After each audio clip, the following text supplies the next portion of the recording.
Першае выпрабаванне – симуляцыйны центр. На спецыяльнай тэхніцы і віртуальных пацыентах медыкі паказалі навыкі дыягностыкі і рэанімацыі.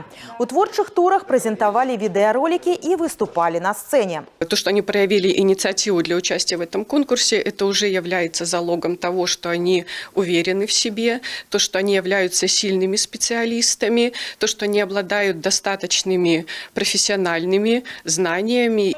Журы вызначила пераможцаў у 3 номинациях – терапевтичного, хирургичного и педиатричного профилю.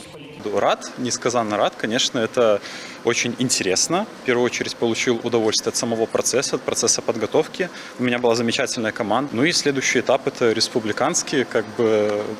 Честно говоря, даже пока мысли нет, когда и что это готовится, надо делать. Но раз уж, наверное, занял первое место, то нужно что-то показать дальше, на следующем этапе.